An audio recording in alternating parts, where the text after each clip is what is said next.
Alors, je vais parler du franglais. Vous savez que je m'intéresse beaucoup aux questions linguistiques. Et il y a un paradoxe dans le cas du franglais. Les Français, c'est une théorie qui a été développée notamment par René Etienne dans les années 60.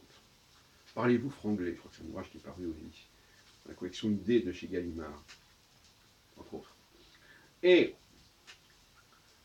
le franglais, le scandale du franglais, si on peut dire, tel qu'il a été présenté, c'est qu'il y a pas mal de mots anglais en français, qu'on utilise couramment. C'était vrai dans les années 60, c'est encore plus vrai peut-être aujourd'hui, avec le développement de l'informatique. Et certains diront, alors c'est curieux parce que les anglophones eux-mêmes, ils ne se plaignent pas de l'influence du français sur leur langue.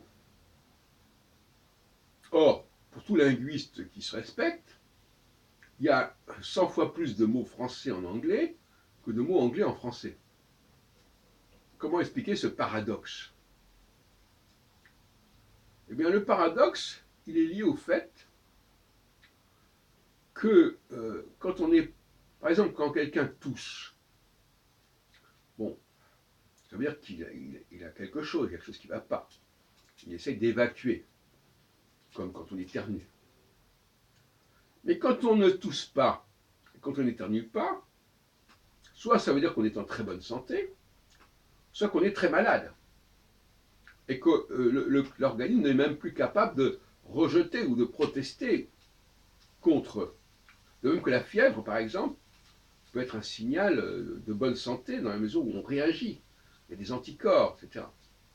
Donc, paradoxalement, quand une situation est particulièrement grave, les gens se résignent et il n'y a plus de réaction.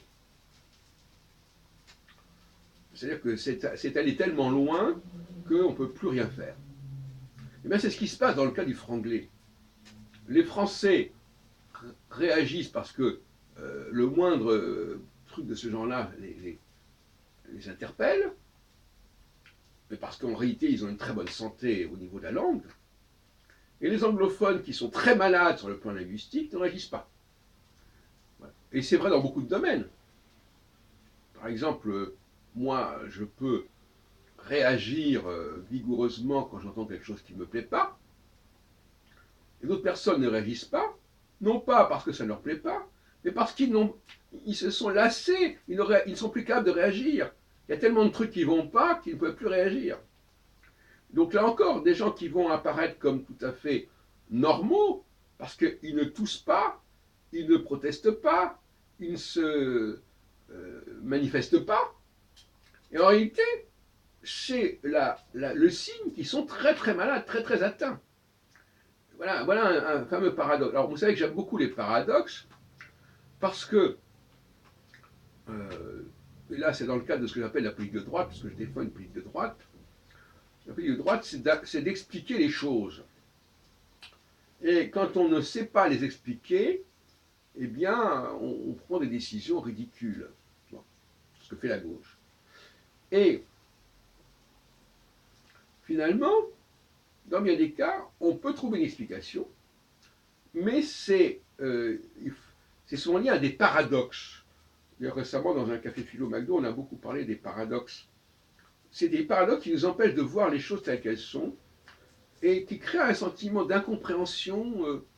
On ne comprend pas pourquoi c'est comme ça, etc. Parce qu'on n'a pas compris le paradoxe. Et donc, chassons le paradoxe, décryptons le paradoxe, et nous verrons que les choses fonctionnent beaucoup plus rationnellement qu'on veut bien le croire et le dire. Surtout à gauche.